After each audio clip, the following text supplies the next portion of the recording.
I've been trying to understand the driving ideas underneath this globalist utopian tyranny that seems to be developing from the top down. And I think it's driven at least in part by this religious vision that I already described, that you have to construe culture itself, especially industrial culture, as the tyrannical father raping and pillaging everything in its way, which is an unbelievably dangerous way to think, too one-sided.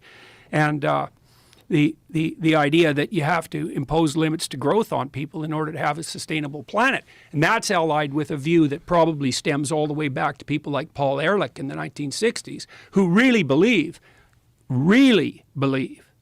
truly, that maybe the planet should only have 500 million people on it, or 1 billion, in relative poverty, or 2 billion barely scraping by, because otherwise they're going to be wrecking everything, and controlled by some top-down authority that makes bloody well sure that no one's consuming too much.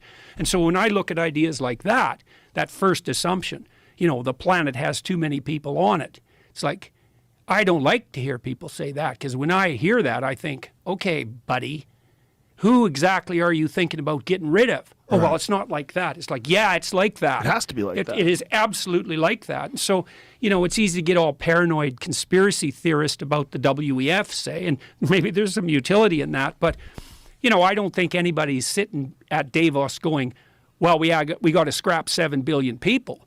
But if the underlying narrative is the one I just described, virginal planet, tyrannical patriarchy, and rapacious individual, and you believe, well, we're overpopulated, like Paul Ehrlich has believed since really literally the mid-1960s, then how is it not going to be that the policies that you craft stemming from that narrative are colored by the belief that there's far too many people? And I've really felt that I've been at war for the last 6 months.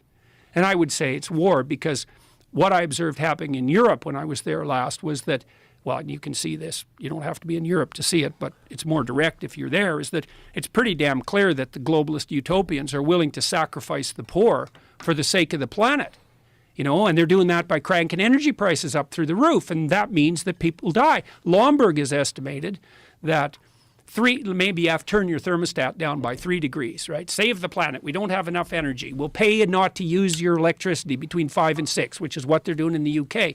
You turn your damn thermostat down 3 degrees, that sounds like nothing. But if you're old, that radically increases the probability that you'll get a respiratory disease and die. And if the Europeans would have had a cold winter, and that could still happen, Lomborg estimated it'd wipe out 135,000 people. It's like, well, we're just making energy more expensive. It's like, what do you mean you're just doing that? So imagine the economic system. It's a pyramid. There's a bunch of people at the top. They have almost all the money.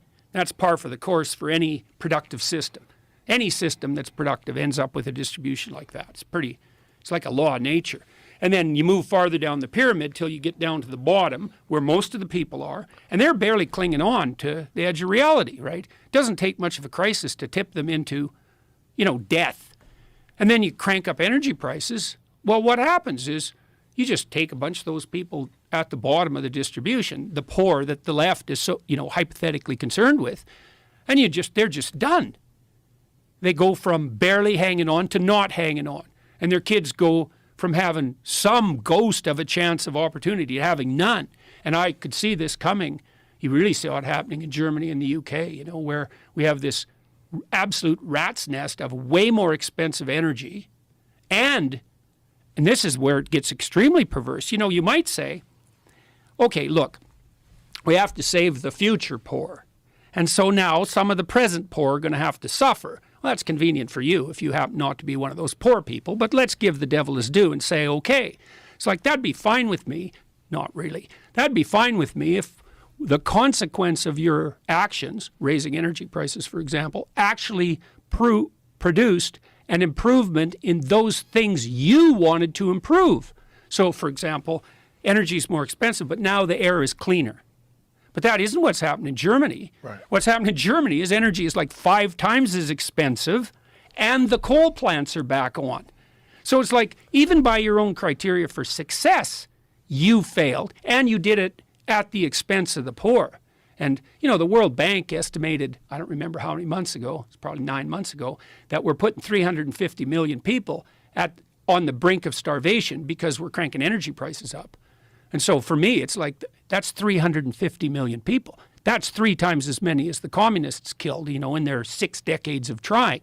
And if your cure for the planet is, well, we got to put 350 million poor people in jeopardy just so that things are hypothetically better in 100 years, I think, yeah, I don't think so, buddy.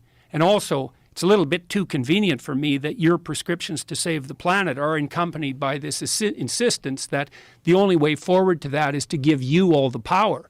It's like there's a bit of a moral hazard in that, don't you think? It's like, I'm just saving the planet. Give me all the power. It's like, you want to save the planet or do you want the power? And let's put the second one first, because the probability that you're a saint or the Messiah is pretty damn low. So that's the danger of the Davos crowd.